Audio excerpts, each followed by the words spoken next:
Si est souvent dans les comédies musicales que certains talents se dévoilent. Ce fut notamment le cas de Christophe Maé et Emmanuel Moire dans Le Roi Soleil, Bruno Pelletier et Garou dans Notre-Dame de Paris et Daniel Lévy dans Les 10 Commandements. Le chanteur à la voix d'or avait décroché le rôle de Moïse, stupéfiant tout le monde lors des castings avec Pascal Obispo.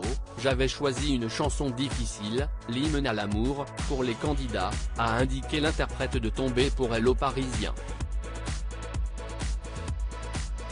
Quand on l'a entendu, on s'est dit, quelle voix. Mais on ne l'a pas choisi tout de suite car si est toujours un peu lent de se décider pour une comédie musicale. Puis on l'a revu, et là, c'était une évidence. Décrocher un tel rôle pour Daniel Lévy l'a fait sauter de joie. Néanmoins, l'artiste a dû imposer une condition non négociable au créateur pour accepter la proposition.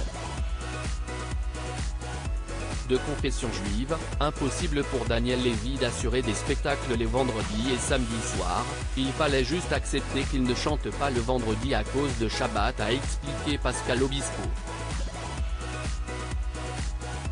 Mais le samedi aussi, pour la même raison.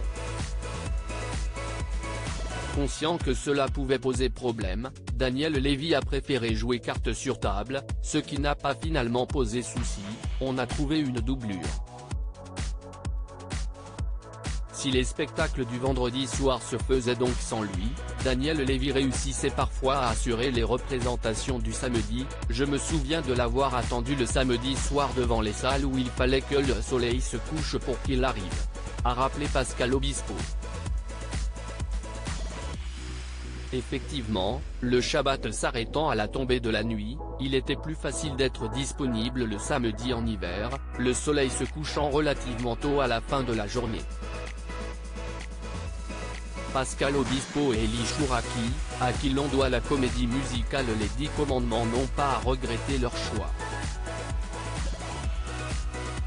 Daniel Lévy a fait du spectacle un phénomène, particulièrement depuis l'interprétation de L'Envie d'Alzheimer, si est devenu un titre de plus de 6 minutes qui, pour la petite histoire, n'est pas dans le spectacle. Il n'arrive qu'à au rappel. Aujourd'hui, cette chanson est dans toutes les soirées.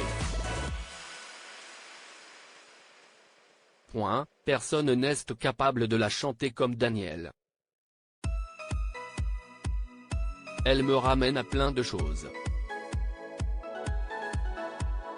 Des souvenirs que Pascal Obispo n'est pas prêt d'oublier.